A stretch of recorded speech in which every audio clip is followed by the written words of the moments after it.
Función y efectos de los nutrientes.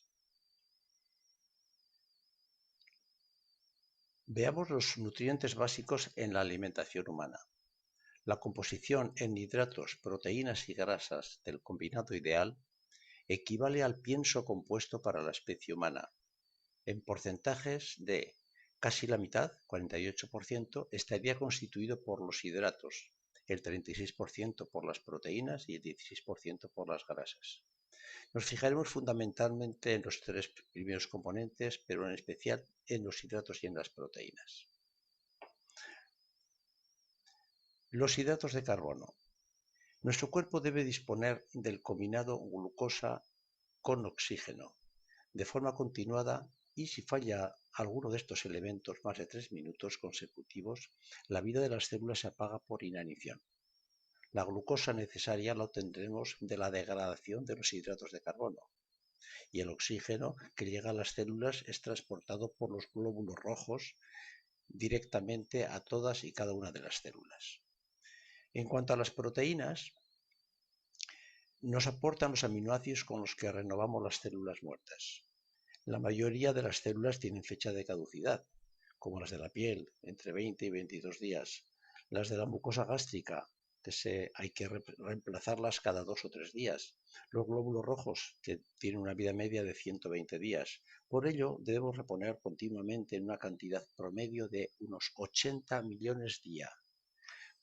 Hay que reponerlas con los aminoácidos esenciales que obtenemos tras la degradación de las proteínas, tanto vegetales como animales, que previamente habremos ingerido. En cuanto a la grasa la ingerimos directamente o la fabricamos a partir de excedentes, pero es necesaria para el normal funcionamiento de nuestro organismo. Sirve para mantener estable la temperatura corporal.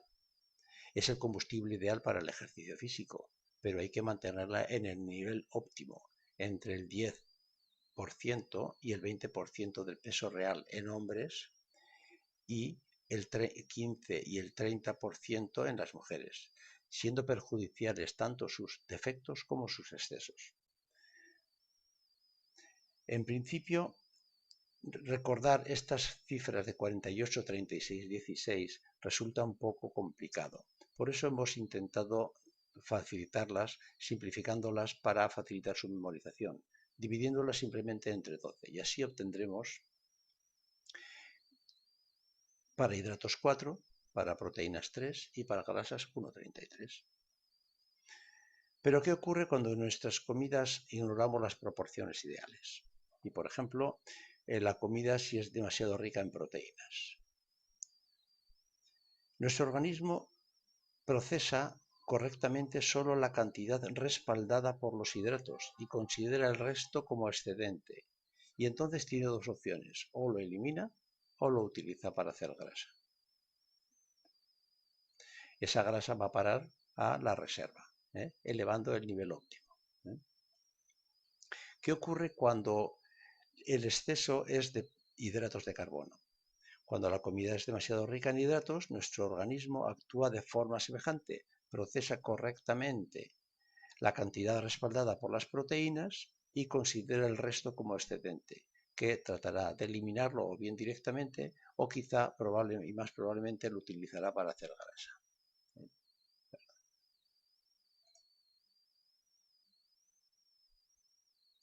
Al final esa grasa va a parar también a la reserva. Veamos qué ocurre cuando el exceso es de grasas. Cuando ocurre esta situación, la grasa pasa directamente a incrementar las reservas. Y esta sencilla explicación pone de manifiesto que acumulamos grasa porque no ajustamos la comida a las necesidades reales del organismo.